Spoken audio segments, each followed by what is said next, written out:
जब भारत की सरकार किसानों के खिलाफ 3 काला कानून लेकर आई थी और उस समय हमने रोका था मान्यवर, निवेदन किया था, विनती की थी, हाथ जोड़ा था कि किसानों के साथ विश्वासघात मत कीजिए, लेकिन सरकार ने नहीं सुनी। सर, हमने विरोध किया, हम बेल में आए, सरकार को चिताया, हमें सस्पेंड करके बाहर कर दिया गया। सर, 7 दिन तक इसी संसद के परिसर में हम लोग निलंबित करके रखे गए।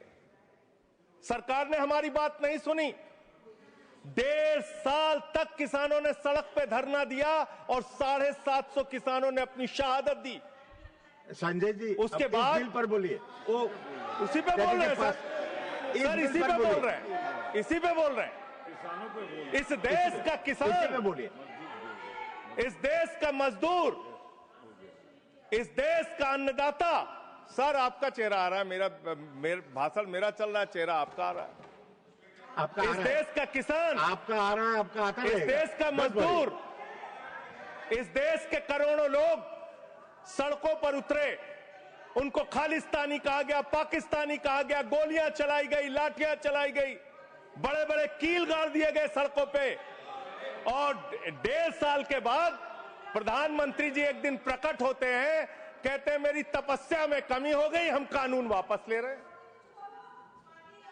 आज मैं आपसे कहना चाहता हूं मान्यवर, यह ऐतिहासिक भूल आप करने जा रहे हैं, यह गुनाह और पाप आप दोबारा करने जा रहे हैं।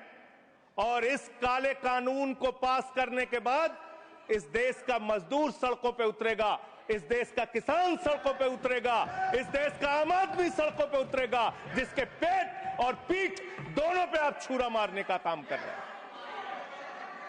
ये मैं कहना चाहता हूं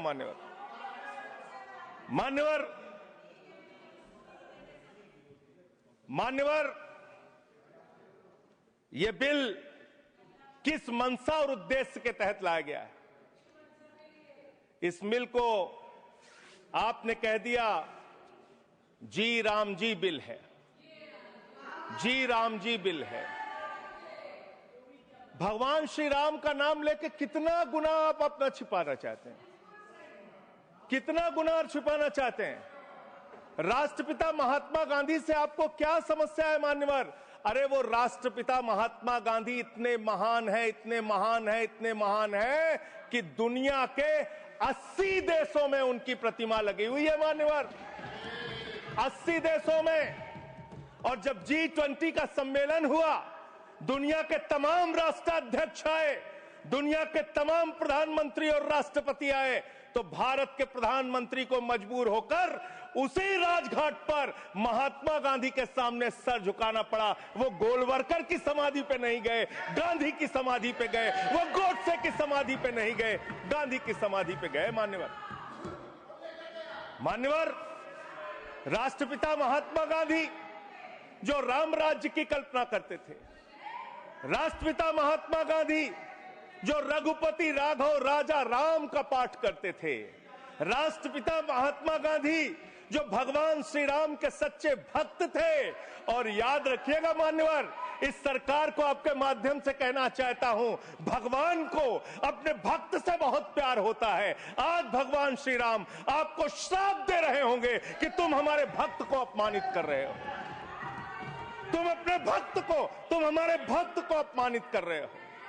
भगवान श्री राम आपको जरूर श्राप दे रहे होंगे मान्यवर, मैं शिवराज सिंह जी चौहान कृषि मंत्री जी को अटल जी के एक घटना से याद दिलाना चाहता हूं, राम के नाम का महत्व।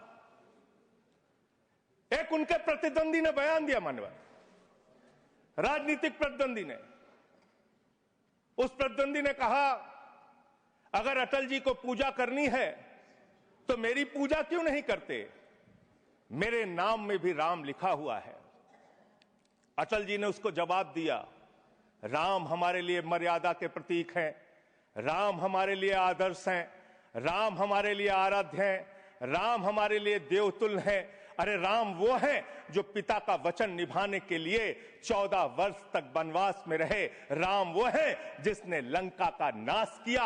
और राम चरित्र का नाम है, राम मर्यादा का नाम है, राम आदर्श का नाम है। राम के नाम में चरित्र होना चाहिए, वरना तो हराम में भी राम लिखा हुआ है,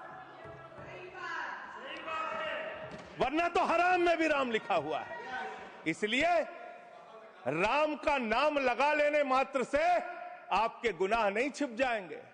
सुखराम नाम था ना मान्यवर, बेड के नीचे रुपया मिला था, बेड के नीचे रुपया मिला था। और मैं सोच रहा था कि जब क्या इस जी राम जी योजना से आप भगवान श्री राम का सम्मान कर रहे हैं या अपमान कर रहे हैं? आप भगवान श्री राम का सम्मान कर रहे हैं या उनको गली मोहल्ले गांवों में बदनाम कर रहे हैं? मैं पढ़ रहा था, एक खबर मिली, राजस्थान में मनरेगा योजना में 200 करोड़ का भ्रष्टाचार। मैंने पढ़ा गुजरात में 500 करोड़ रुपए का भ्रष्टाचार। ये सारे कागजात हैं। मैंने पढ़ा उत्तर प्रदेश में मनरेगा योजना में मजदूरों के नाम पे हजारों करोड़ का भ्रष्टाचार। हरियाणा में मान्य हजारों करोड़ का भ्रष्टाचार। सर योजना पे बोल रहा हूँ, सर योजना पे बोल रहा हूँ। सारा कागज चाहिए आपको, इनके भ्रष्टाचार का कागज चाहिए सर दे दूंगा, इनको दे दूंगा। लेकिन अब मैं सोच रहा था कि अब अगर चर्चा होगी तो क्या चर्चा होगी? लोग क्या कहेंगे? अरे भाजपाइयों ने जी राम जी योजना के तहत 1000 करोड़ का भ्रष्टाचार यूपी में कर लिया। अरे भाजपाइयों ने हरियाणा में 500 करोड़ रुपए का भ्रष्टाचार जी राम जी में कर लिया। अरे भाजपाइयों ने महाराष्ट्र में जी राम जी के नाम पे करोड़ों का भ्रष्टाचार कर लिया। हाइपोथेटिकल बात कर रहे हैं। भाजपाइयों ने गुजरात में तो क्या बोलूं सर? क्या आपत्ति है इनको सर? क्या बोलूं? जी राम जी ना बोलूं सर? अब तो गुजरात में सैकड़ों करोड़ का भ्रष्टाचार भाजपाइयों ने जी राम जी के नाम पे कर लिया। पूरे देश में गांव में बिल पास विधायक, इनके बीजेपी के विधायकों ने जी राम जी योजना में भ्रष्टाचार कर लिया। तो ये आप राम को सम्मान दे रहे हैं कि राम को अपमानित कर रहे हैं? आप राम को अपमानित कर रहे हैं। अरे बैठ जाओ, चंदा चोरी की है तुम लोगों ने, बैठ जाओ, चंदा चोरी की है तुमने भगवान श्री राम के नाम पे चंदा चोरी की है। बैठ जाओ, बैठ जाओ। मान्यवर देखिए, हमारा समय खा रहे हैं सर ये लोग। मान्यवर, एक लाइन मुझे याद आती है, इस बिल को पढ़ने के बाद। मेहनत तो करता हूं, फिर भी घर खाली है बाबूजी। मेहनत तो करता हूं, फिर भी घर खाली है बाबूजी। मिट्टी के कुछ दीपक ले लो, दिवाली है बाबूजी। मिट्टी के कुछ दीपक ले लो, दिवाली है बाबूजी। गरीब Point of order 110, 110. 1 minute 110. Point of order सुन लेते हैं। It is the right of the member. Yes, it is the right. You are bringing everybody who is coming on the bail and is asking all the things. No.